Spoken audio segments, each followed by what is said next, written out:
السلام علیکم ورحمۃ اللہ وبرکاتہ۔ بسم اللہ الرحمن الرحیم۔ ابھی جو واقعہ خاک سار آپ کی خدمت میں بیان کرنا چاہتا ہے، یہ بھی واقعہ ساہیوال ضلع سرگودا کے علاقے کا ہی ہے، اور وہاں ایک، جیسے کہ میں نے پہلے بھی ذکر کیا تھا، کہ ایک مشہور ڈاکو جس کا نام شمیرہ تھا، وہ احمدی ہو گیا، اور اللہ تعالیٰ کے فضل و کرم سے اب اسے اس علاقے میں لوگ شمیرہ مولوی کہتے ہیں۔ تو میں وہاں وقف عارضی پہ گیا، تو ایک دن میں نے ان کو کہا، شمیرہ صاحب کو، کہ کہیں مجھے آپ تبلیغ کے لیے لے چلیں، تو ہم اکٹھے مل کے تبلیغ کے لیے چلتے ہیں۔ وہ لڑکے کہنے لگے ٹھیک ہے، کوئی مسئلہ نہیں۔ تو میں نے کہا پھر کس وقت جانا ہے؟ کہنے لگے رات کو عشاء کے وقت جانا ہے۔ اب وہ سارے علاقے میں وہاں اندھیرا ہوتا ہے، وہاں تو کوئی بجلی وغیرہ تو تھی نہیں، تو میں نے کہا رات کے وقت کہاں جانا ہے؟ کیونکہ وہ کسی زمانے میں ڈاکو رہے تھے، اس لیے ان کو رات کو لگتا ہے ان کو زیادہ آسانی تھی کام کرنے میں۔ خیر میں نے کہا ٹھیک ہے چلے۔ کیا ہوا کہ وہ ایک گاؤں میں مجھے عشاء کی نماز کے وقت لے کے گئے، اور مجھے کہنے لگے کہ بات یہ ہے کہ یہ لوگ جو کہ مخالف ہیں سارے، وہاں کوئی احمدی نہیں تھا، سارے گاؤں میں کوئی احمدی نہیں تھا، کہتے ہیں یہ سارے لوگ مخالف، لیکن یہ میرے نام سے ڈرتے ہیں آج بھی، تو اس لیے انشاءاللہ تعالی ہم جائیں گے۔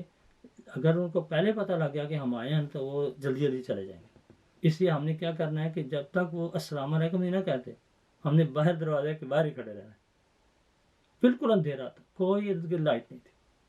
خیر جی، وہ ہم باہر کھڑے ہو گئے، جو ہی امام صاحب نے السلام علیکم کہا تو مجھے کہنے لگے اب آ جائیں اندر، اور جو ہی اندر داخل ہوئے، اور انہوں نے کہا، خود شمیرہ صاحب نے لوگوں کو، کہ السلام علیکم ورحمۃ اللہ۔ خیر وہ انہوں نے وعلیکم السلام کہا یا نہ کہا، کیونکہ ان کو یہ پتا تھا کہ یہ تو احمدی ہو چکا ہے، لیکن بہرحال وہ امام صاحب نے جب دونوں طرف سلام کہہ دیا تو یہ اندر سامنے جا کے کھڑے ہو گئے امام کے ساتھ، کہنے لگے کہ بھائیو پلیز میری درخواست ہے کہ آپ ذرا چند منٹ کے لیے تشریف رکھیں، آپ سے ایک بڑی ضروری بات کرنی۔ اور ساتھ ہی مجھے کہا مولوی صاحب یا مربی صاحب جو بھی کہا انہیں کہ پلیز آپ ذرا خطاب کریں۔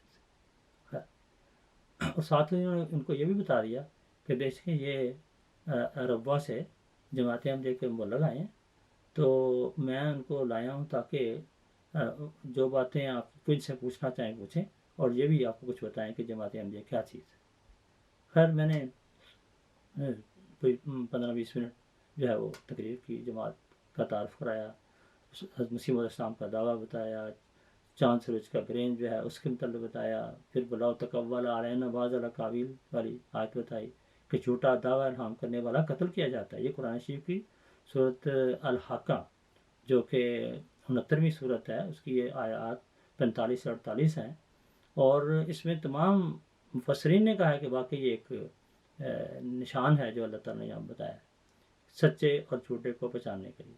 بہرحال میں نے جب یہ باتیں بتائیں، اور بھی کچھ آیات ختم نبوت کے متعلق بھی، وَمَن یُطِعِ اللَّهَ وَالرَّسُولَ فَأُولَٰئِکَ مَعَ الَّذِینَ أَنْعَمَ اللَّهُ عَلَیْہِم مِّنَ النَّبِیِّینَ وَالصِّدِّیقِینَ وَالشُّہَدَاءِ وَحَسُنَ أُولَٰئِکَ رَفِیقًا، یہ وَالشُّہَدَاءِ وَالصَّالِحِینَ وَحَسُنَ أُولَٰئِکَ رَفِیقًا، یہ سورۃ النساء کی آیت نمبر 70 ہے۔ یہ بھی بتایا کہ دیکھیں اس میں اللہ تعالیٰ نے فرمایا کہ جو اللہ اور حضرت محمد صلی اللہ علیہ وسلم کی اطاعت کریں کہ وہ ان لوگوں میں شامل ہو جائیں گے جن پر اللہ نے انعام کیا، اور انعام کیا ہے کہ وہ جو نبی بنے، صدیق، شہید اور صالح۔ تو یہ اللہ تعالیٰ وعدہ کر رہا ہے کہ اللہ اور رسول کی اطاعت کے نتیجے میں انسان کو ان 4 جو انعامات ہیں ان میں سے کوئی بھی انعام مل سکتا ہے۔ اب باقی لوگ جو ہیں وہ کہتے ہیں ہاں صالح بھی بن سکتا ہے، شہید بھی بن سکتا ہے، صدیق بھی بن سکتا ہے، نبی نہیں بن سکتا، حالانکہ اس آیت میں نبی کے بھی آنے کا ذکر ہے۔ تو یہ لوگوں کو، چونکہ اکثر کو بیچاروں کو پتہ ہی نہیں، تو یہ جب میں نے آیات پیش کی، اس کے بعد شمیرہ صاحب پھر کھڑے ہو گئے۔ شمیرہ صاحب کہنے لگے، وہ جو نماز پڑھا رہے تھے وہ حافظ قرآن تھے، ان کو مخاطب کر کے شمیرہ صاحب کہنے لگے کہ حافظ صاحب، یہ جو احمدی مولوی صاحب نے اپنی تقریر میں قرآن مجید کی آیتیں سنائی ہیں، یہ بتائیں ان میں سے کوئی آیت غلط ہے؟ اب وہ خاموش ہو، کیا کیسے کہہ سکتے غلط ہے؟ تو کہتے ہیں اب بتائیں جی، جب یہ آیتیں ٹھیک ہیں اور قرآن کی آیتیں جس کو ہم سب مسلمان مانتے ہیں، اور وہ بتا رہی ہیں کہ امتی نبی آ سکتا ہے، رسول پاک صلی اللہ علیہ وسلم کے ماتحت نبی آ سکتا ہے جب بھی خدا چاہے. ہاں کوئی نئی شریعت والا نبی نہیں آ سکتا جو قرآن شریف کے علاوہ کوئی تعلیم دینے والا، لیکن رسول پاک صلی اللہ علیہ وسلم کا غلام اور آپ کا امتی نبی ہو سکتا ہے جو اسلام کی تبلیغ کرنے والا. تو یہی دعویٰ ہے مرزا صاحب کا کہ آپ اسی قسم کے نبی ہیں. تو اب وہ مجھے اب وہ شبیرہ صاحب نے کہا لوگوں کو، اچھا جی کسی نے کوئی سوال کرنا ہے؟ اب بالکل وہ خاموش تھے، اور وہ تو ایسے جیسے وہ پھنسے ہوئے ہیں کہ بھئی اب ہم کچھ بول بھی نہیں سکتے اور ہمارے پاس بات بھی وہ کہنے والی نہیں ہے. آخر پھر شبیرہ صاحب نے کہا جی اچھا جی ٹھیک ہے جی السلام علیکم، اور مجھے کہا جی آئیں جی چلے بس. تو اس طرح ہم آ گئے. تو یہ اللہ تعالیٰ نے اس شخص کے اندر وہ جو جس کو ڈاکو کہتے تھے، آج انہیں کو لوگوں کو وہ اسلام کی تبلیغ کروا رہا تھا.